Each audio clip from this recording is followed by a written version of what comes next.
Recently, I came up with something like this.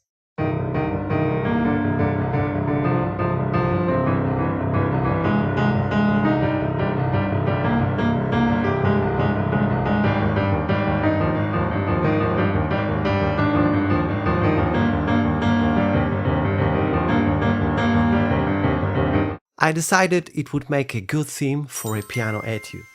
And an etude, as we all know, is a musical form that pretends to be a concert piece while secretly being very well disguised technical problem. Today the problem is polyrhythm, the main character of this etude and a natural enemy of many pianists. But it's not the only problem. Another important challenge here is the time signature 7/8, which is not particularly common and definitely not easy, mainly because it's irregular.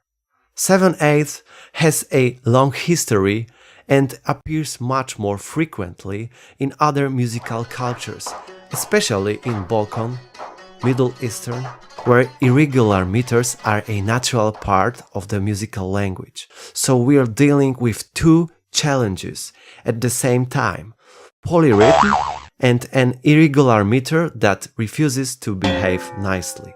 So, what actually is polyrhythm? Polyrhythm is a musical phenomenon where different rhythmic structures happen at the same time in different voices. In other words, each hand has its own life plan, but they're forced to cooperate. A classical example would be the right hand playing 8-note triples, while left hand plays 4/16ths at the same time.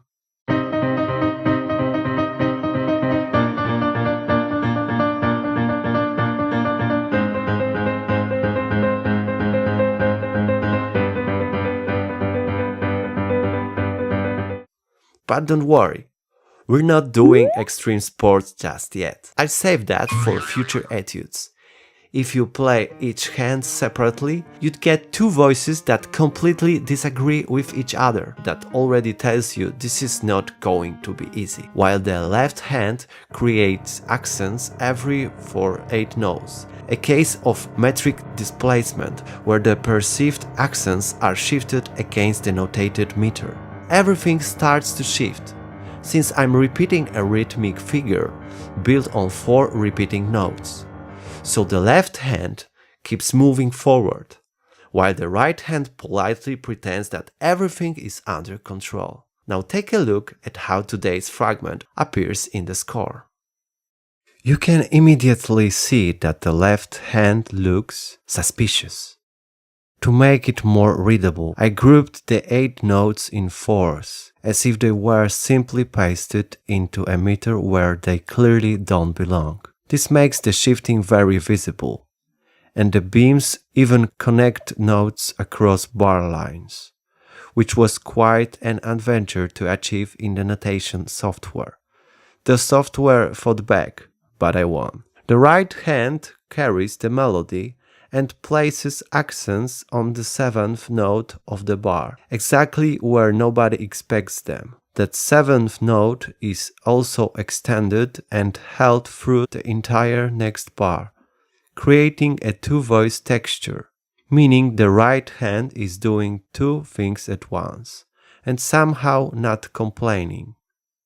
For now, the piece is played without pedal, so there are no acoustic smoke screens. I want every rhythmic detail to be audible, including every doubt, hesitation, and existential decision made by the left hand. I also decided to write a key signature, even though I didn't really have to, but since most of the etude so far revolves around the C notes of C minor, I thought, why not? It deserves one. Now I'm going to play today's fragment for you. Listen to it along with the score. And if you get lost along the way, don't worry. That doesn't mean it's wrong. It just means the polyrhythm is working.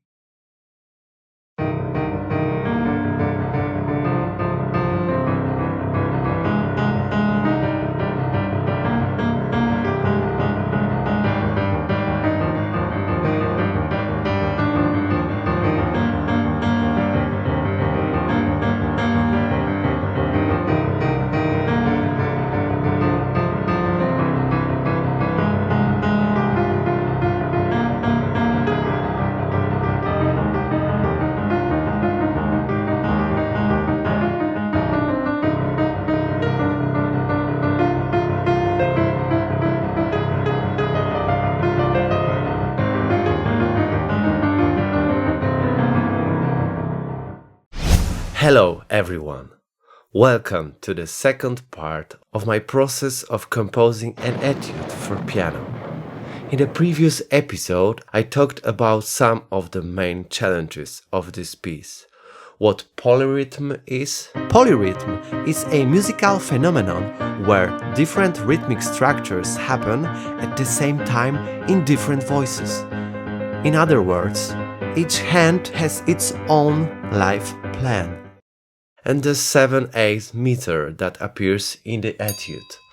Although I have to admit, it doesn't always behave and sometimes challenges its mind.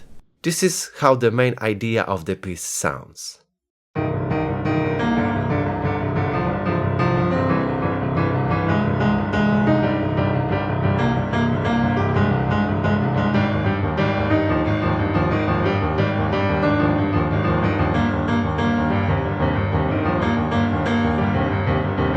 Now I'm going to play today's fragment for you.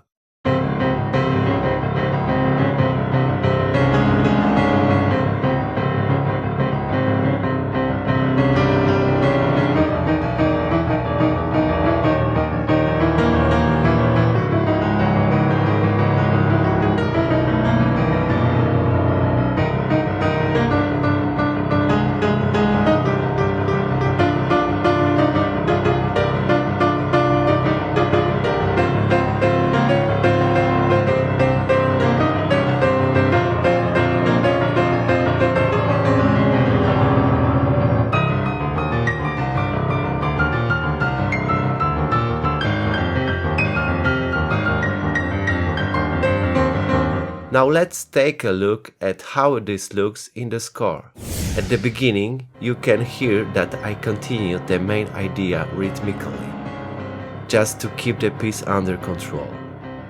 I only change the harmony, and I also allow myself to use octaves in the right hand, sometimes marked with accents. This is also the first moment where I use the pedal in this piece, to give the sound a bit more weight. Or let's be honest, to make it hit harder. In the right hand, I temporarily switched to the bass clef, simply because it's more comfortable to read. The notes are quite low for the right hand. It looks strange at first, but your eyes will thank you later. Here, in measure 53, I change the meter to 4/4. And right after that, we start a crescendo with the pedal marked ad libitum, which means the pedal is there, but you're free to treat it however you like. Total freedom. Just don't blame the composer if it sounds bad. This leads us to forte fortissimo, one of the climatic points of the etude. The climax is reinforced for triads in the right hand, playing the main rhythmic idea. This section ends here, together with a brief change of meter. After that, something different happens, something that to me gives the piece a sense of fresh air. The right hand moves quite high, the left hands go very low. The dynamics change to mezzo forte, and we play without pedal. I'm very happy with this fragment, because the right hand now plays the main theme of the piece, while the left hand accompanies it with completely irregular 8-note patterns. You can see it in the slurs, but I think you can also clearly hear it. At least that's the plan. Now let's listen to the etude from the beginning up to today's fragment. But before I start playing, if you have any questions or your own observations, feel free to leave them in the comments. And if you'd like to support my channel, you can leave a like and subscribe. Thank you and see you in the third and definitely final part of the writing this etude.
My name is Kamil Kosecki and I'm a composer of classical music.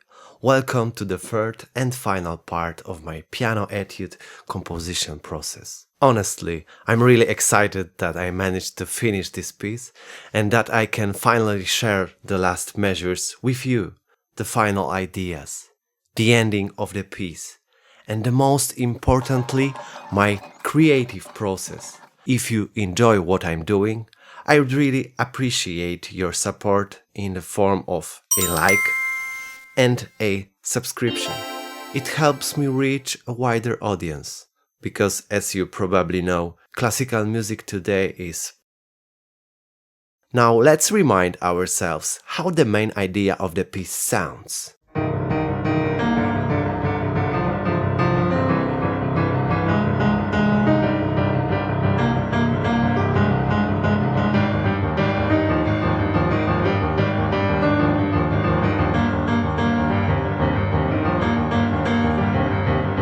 And now I'll play today's final fragment.